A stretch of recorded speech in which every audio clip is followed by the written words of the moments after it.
On అయింది కదా. Okay dear friends, 41వ question కాడి నుంచి చూస్తున్నాం ఈరోజు. 141వ క్వశ్చన్ 141. సో ఇది మామూలుగా నిన్న మొన్నటి నుంచి రోజు చెప్పుకునేటువంటి భారత్ స్కిల్ నుంచి డౌన్లోడ్ చేసినటువంటి క్వశ్చన్ పేపర్ ఇది. దీనిలో నుంచే మనకు ఆన్లైన్ ఎగ్జామ్స్ జరుగుతూ ఉంటాయి అన్నమాట.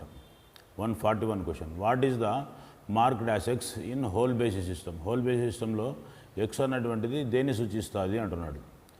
టాలరెన్సా, మ్యాక్సిమం డయామీటరా, లోవర్ డైమెన్షన్సా, అప్పర్ డైమెన్షన్సా. సో దీనికి సి వచ్చేసి లోవర్ డైమెన్షన్స్ చూపిస్తుంది. సి వచ్చేసి కరెక్ట్ ఆన్సర్.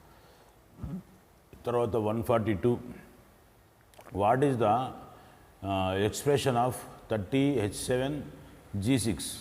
30H7G6లో ఇక్కడ దీన్ని ఏమంటారు? లిమిట్స్ అంటారా, ఫిట్స్ అంటారా, లిమిట్స్ అంటారా, డీవియేషన్స్ అంటారా, టాలరెన్సెస్ అంటారా. ఇది సి వచ్చేసి మనకు డీవియేషన్స్ అన్నమాట ఇవి. తర్వాత 143, what is the lower limit of size in dimension of. ఇక్కడ ఇచ్చినటువంటి ఈ డైమెన్షన్స్లో lower dimensions, lower limits of size ఏది, ఇక్కడ ఉన్నటువంటి వాటిల్లో ఏది అంటున్నాడు. ఏ వచ్చేసి 19.988, బి వచ్చేసి 20.028, సి వచ్చేసి 20.007, డి వచ్చేసి 19.979. అంటే ఇక్కడ మనకు ఇది ఇక్కడ అడిగిండేది లోవర్ లిమిట్స్, అంటే తక్కువగా ఉన్నటువంటి లిమిట్. సో మనకి ఇక్కడ ఏ వచ్చేసి కరెక్ట్ ఆన్సర్. 19.988 అనేది కరెక్ట్ ఆన్సర్ అనమాట. తర్వాత 144, what is the type of fit if the maximum size hole is larger than the minimum size of the shaft. So ఇది ఆటోమేటిక్గా మనకు అర్థమవుతుంది. ఇది ఆల్రెడీ ఇక్కడ ఏమంటున్నాడు, what is the type of fit, ఇది ఏ రకానికి చెందినటువంటి fit. If the maximum size of hole is, హోల్కు ఉన్నటువంటి మ్యాక్సిమం సైజు ఏదైతే ఉందో దానికి hole is larger than the minimum size of the shaft. ఇక్కడ హోల్ యొక్క లార్జర్ సైజు ఏదైతే ఉందో అది షాఫ్ట్ యొక్క మినిమం సైజుకు ఉందన్నమాట. అది ఏ రకానికి చెందినటువంటి ఫిట్. శ్రింకేజ్ ఫిట్టా, ట్రాన్సిషన్ ఫిట్టా, క్లియరెన్స్ ఫిట్టా, ఇంటర్ఫియరెన్స్ ఫిట్టా, ఏ దానికి సంబంధించినటువంటి ఫిట్ అంటున్నాడు. పైన హోల్ ఇస్తున్నాడు, ఇక్కడ షాఫ్ట్ ఇస్తున్నాడు. హోల్ కంటే కూడా షాఫ్ట్ చాలా కింద ఉంది. ఇక్కడ కిందనే ఉంది, ఇక్కడ కిందనే ఉంది. సో ఇక్కడ మనకు ఇది 144 వచ్చేసి మనకు ఇక్కడ ఇది తక్కువ ఉంది కదా, షాఫ్ట్ తక్కువ ఉంది కదా, హోల్ ఎక్కువ ఉంది. సో ఇది మనకు క్లియరెన్స్ ఫిట్ అవుతుంది అనమాట, అంటే ఫ్రీగా వెళ్ళిపోయేటువంటి ఫిట్ అనమాట. తర్వాత 145లో బొమ్మ చూపిస్తున్నాడు. ఇక్కడ డైల్ టెస్ట్ ఇండికేటర్. దీంట్లో ఏమంటున్నాడు, పైన ఉన్నటువంటి ఎక్స్ భాగం ఏంది. What is the name of the part marked X in dial test indicator. ఈ ఎక్స్ అనేటువంటి ఈ భాగాన్ని ఏమంటారు? స్టెమ్ అంటారా, పాయింటర్ అంటారా, బ్యాక్ ప్లగ్ అంటారా, బెజిల్ క్లాంప్ అంటారా. సో ఇది మనకు డి వచ్చేసి బెజిల్ క్లాంప్. అంటే ఈ క్లాంప్ను మనం ఓపెన్ చేసుకుంటే కానీ డైల్ను మనం అడ్జస్ట్ చేసుకోవచ్చు అనమాట. సో ఇక్కడ మనకు డి వచ్చేసి కరెక్ట్ ఆన్సర్. తర్వాత 146, what is the angle of holding the scraper for soft metals. Scrapers, what is the angle of holding the scrapers for soft metals మీద మనం స్క్రేపింగ్ చేసేటప్పుడు ఎన్ని డిగ్రీల యాంగిల్లో మనం ఆ స్క్రాపర్ను ఉపయోగించుకోవాలంటున్నాడు. 30 degrees, 60 degrees, 40 degrees, 20 degrees. ఏ విధంగా మనం దాన్ని, అంటే ఎంత యాంగిల్లో పెట్టి మనము ఉపయోగించుకోవచ్చు అంటున్నాడు. 20 degrees. ఇక్కడ డి వచ్చేసి మనకు 20 degrees పెట్టుకొని మనము లైట్గా చిన్నగా చేసుకోవాలన్నమాట. సో డి వచ్చేసి కరెక్ట్ ఆన్సర్. తర్వాత 147, what is the marked as X. ఇక్కడ ఇచ్చినటువంటి ఎక్స్ మార్క్ అనేది ఏంది. ఇక్కడ 0 లైన్ నుంచి మ్యాక్సిమం లిమిట్ ఆఫ్ సైజ్ వరకు యారోలు చూపిస్తూ ఉన్నాడు. ఇది ఏంది? మ్యాక్సిమం లిమిటా, మినిమం లిమిటా, మ్యాక్సిమం లిమిటా, లోయర్ డీవియేషన్, అప్పర్ డీవియేషన్ ఏమంటున్నాడు. దీన్ని ఏమంటారు అంటున్నాడు. ఇక్కడ మనకు అప్పర్ డీవియేషన్ అనమాట. అంటే మొత్తానికి ఇక్కడ బేసిక్ సైజు నుంచి మ్యాక్సిమం సైజు వరకు ఇచ్చినటువంటి దీన్ని అప్పర్ డీవియేషన్ అంటారు అనమాట. మొత్తం ఇచ్చినటువంటి డీవియేషన్. సో మనకి ఇక్కడ డీవియేషన్ వచ్చేసి అప్పర్ డీవియేషన్, డి వచ్చేసి మనకి ఇక్కడ answer. 148. What is the upper deviation of the component size? Component సైజులో ఇచ్చినటువంటి అప్పర్ డీవియేషన్ ఎంత ఏది అంటున్నాడు. 0.005, 0.008, 19.995, 20.007 ఏది మనకి ఇక్కడ మ్యాక్సిమం అప్పర్ డీవియేషన్ అంటున్నాడు. సో ఇక్కడ మనకు అప్పర్ డీవియేషన్ వచ్చేసి మ్యాక్సిమం ఎంత ఉందో అది అనమాట. 20.008 వచ్చేసి మనకు అప్పర్ డీవియేషన్ అవుతుంది. తర్వాత 149. What is the lower limit of size? What is the lower limit of size if dimension is stated as in a drawing?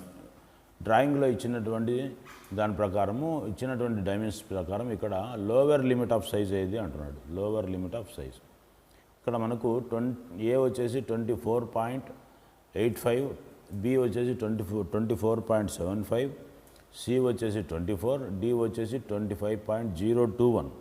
So ఇక్కడ మనకు 24.75 అనేది కరెక్ట్ అనమాట. 24.75 ఇది లోయర్ లిమిట్ ఆఫ్ సైజ్. అన్నిటికంటే తక్కువ ఇదే ఉంది కదా. సో అందుకని చెప్పేసి మనకు ఇది 24.75 అనేది మనకు బి వచ్చేసి కరెక్ట్ ఆన్సర్ అనమాట. తర్వాత 150. What is the marked X as X? ఇక్కడ ఇచ్చినటువంటి మార్క్ ఎక్స్ అంటే ఇది కూడా మనకు లోవర్ లిమిట్ ఆఫ్ సైజ్ అవుతుంది అనమాట. Lower deviation. ఏ వచ్చేసి లిమిటు, బి వచ్చేసి టాలరెన్స్ జోను, సి వచ్చేసి లోవర్ డీవియేషన్, డి వచ్చేసి అప్పర్ డీవియేషన్. ఇక్కడ మనకు సి వచ్చేసి లోవర్ డీవియేషన్ అంటే అతి తక్కువగా ఇచ్చినటువంటి లోవర్ డీవియేషన్. సి వచ్చేసి మనకు అక్కడ answer. 151. What is which part indicates the reading of dial test indicator? Which part indicates the reading of dial test indicator? Dial test ఇండికేటర్లో మనం రీడింగ్ చూసుకోవడానికి ఏ పార్ట్ మనకు ఉపయోగపడుతుంది? స్టెమ్మా, యాన్యులా, పాయింటరా, ప్లంజరా? సి వచ్చేసి మనకి ఇక్కడ సి వచ్చేసి మనకు యాన్విల్. ఇక్కడ స్టెమ్ యాక్చువల్గా మనకు పాయింటర్ ఎక్కడ ఉందో అక్కడ మనము రీడింగ్ చూసుకోవచ్చు. ఇక్కడ ఏమంటారంటే which part indicates the reading of dial test indicator? So ఇక్కడ మనకు బి వచ్చేసి యాన్యుల్ అనమాట. తర్వాత 152. What is the name of operation? ఇక్కడ జరిగేటువంటి ఆపరేషన్ ఏంటి? ఫైలింగా, డ్రిల్లింగా, స్క్రేపింగా, చిజిలింగా? సో ఇక్కడ మనకు స్క్రేపింగ్ అనమాట. ఇది సి వచ్చేసి కరెక్ట్ ఆన్సర్. తర్వాత 153. Which scraper is used to scrape the centre portion of large flat surface? ఎక్కువ లార్జ్ ఫ్లాట్ సర్ఫేస్ పెద్ద సైజు ఏదైతే ఉంటుందో దాన్ని స్క్రేపింగ్ చేసుకోవడానికి ఏ స్క్రాపర్ను ఉపయోగిస్తాము? Portion of large flat surface. Flat scraper, hook scraper, triangular scraper, pull nose scraper. So ఇక్కడ మనకు సి వచ్చేసి ట్రయాంగులర్ స్క్రాపర్ను ఉపయోగించేసి పెద్ద సర్ఫేస్ల మీద ఉన్నటువంటి హై స్పాట్స్ను తీసేసుకోవడానికి ఉపయోగిస్తాం అన్నమాట. 154. What is the name of the instrument? ఇక్కడ ఇచ్చినటువంటి ఇన్స్ట్రుమెంట్ పేరు ఏంది అంటున్నాడు. Screw pitch gauge, outside micrometer, screw thread micrometer, screw thread calliper gauge. So ఇక్కడ మనకు సి వచ్చేసి correct answer. Screw thread micrometer అంటారు అనమాట. తర్వాత 155. Which instrument is used to magnify small variation in sizes by means of pointer on a graduated dial? Graduated డైల్లో మనకు అంటే dial test ఇండికేటర్లో మనకు చిన్న చిన్న భాగాలను చెక్ చేసుకోవడానికి ఉపయోగించేటువంటి సాధనం అంటే ఎలాంటి సాధనము ఉపయోగిస్తారు? Dial test indicator, inside micrometer, dial vernier calliper, vernier micrometer. So ఇక్కడ మనకు డైల్ వర్నియర్ క్యాలిపర్ అనేది మనకు సన్న పార్ట్స్ను కూడా చూపిస్తుంది అనమాట. సో ఇక్కడ మనకు సి వచ్చేసి కరెక్ట్ ఆన్సర్. తర్వాత 156. What is the number of fundamental deviations in the BIA system? BIA సిస్టంలో ఫండమెంటల్ డీవియేషన్స్ ఎన్ని ఉన్నాయి అంటున్నాడు. 25 అనేది మనకు ఆల్రెడీ తెలిసిండేది. ఏ వచ్చేసి 25, బి వచ్చేసి 20, సి వచ్చేసి 15, డి వచ్చేసి 26. ఇక్కడ మనకు ఫండమెంటల్ డీవియేషన్స్ 25 ఉన్నాయన్నమాట. సో అది మనకు కరెక్ట్ ఆన్సర్. తర్వాత 157, how many fundamental tolerance grades are available? Fundamental grades ఎన్ని ఉన్నాయి అంటున్నాడు. 18 గ్రేడ్సా, 25 గ్రేడ్సా, 15 గ్రేడ్సా, 12 గ్రేడ్సా, ఎన్ని ఉన్నాయి అంటున్నాడు. ఇక్కడ మనకు 18 గ్రేడ్స్ మనకు బాగా తెలుసు, ఆల్రెడీ ఈ క్లాస్ ఆల్రెడీ చెప్పుకున్నాము. 18 గ్రేడ్స్ ఉంటాయి. సో ఏ వచ్చేసి మనకు అక్కడ correct answer. 158, which precision instrument is used for comparing the determining the variation in the size of the component యొక్క సైజులలో అతి సూక్ష్మమైన కొలతలు తీసుకోవడానికి ఉపయోగపడేటువంటి సాధనం ఏది? మైక్రోమీటరా, కాంపరేటర్సా, లేకపోతే డైల్ టెస్ట్ ఇండికేటర్, లేకపోతే వర్నియర్ బెవిల్ ప్రొట్రాక్టరా? Variation in the size of component. So ఇక్కడ మనకు డైల్ టెస్ట్ ఇండికేటర్ అనేది ఏ వచ్చేసి మనకు మైక్రోమీటర్ వచ్చేసి మనకు బాగా సూక్ష్మమైన కొలతలు చూసుకోవడానికి ఉపయోగపడుతుంది. సో ఇక్కడ మనకు ఏ వచ్చేసి కరెక్ట్ ఆన్సర్. తర్వాత 159 వచ్చేసి మనకు what mechanism is used in the lever type dial test indicator? Screw and nut, rack and pinion, lever and scroll, worm and worm wheel. అబ్బా మంచి క్వశ్చన్ ఇది. వాట్ మెకానిజం, ఏ మెకానిజము ఇక్కడ మనకు dial test ఇండికేటర్లో ఉంటుంది? Screw and నట్ట, rack and pinion. So ఇక్కడ మనకు rack and pinion వచ్చేసి మనకు లివర్ అండ్ స్క్రోల్. ఇక్కడ ఏమంటున్నాడు? లివర్ టైప్ అనేది కాబట్టి lever and scroll type. So C వచ్చేసి మనకి ఇక్కడ correct answer. 160, which comparator is used in mass ప్రొడక్షన్లో ఉపయోగపడేటువంటి కాంపరేటర్ ఏది? ఆప్టికలా, న్యూమెటికా, ఎలక్ట్రానికా, మెకానికలా? సో ఇక్కడ మనకు న్యూమెటిక్ అనేది బాగా ఉపయోగపడుతుంది అనమాట. సో ఇక్కడ మనకు 160 ఎలక్ట్రానిక్స్, న్యూమెటిక్ అనేది బాగా ఉపయోగపడుతుంది.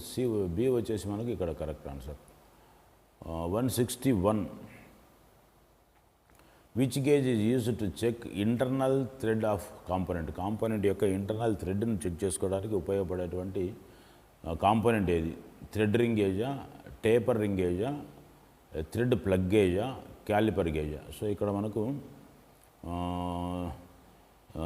బి వచ్చేసి taper ring gauge. Which gauge is used to check internal thread చేసుకోవడానికి టేపర్ రింగ్ గేజ్ కాదు, థ్రెడ్ ప్లగ్ గేజ్ వచ్చేసి మనకు లోపల ఉన్నటువంటి థ్రెడ్ని చెక్ చేసుకోవడానికి ఉపయోగపడుతుంది. So thank you friends. ఈరోజు మనకు నెక్స్ట్ క్లాస్ మనము 162 నుంచి చూద్దాం. Okay, thank you friends. Very good. ఈ క్లాస్ మీరు బాగా అర్థం చేసుకొని మీ ఫ్రెండ్స్కి అందరికీ షేర్ చేయండి. Thank you friends.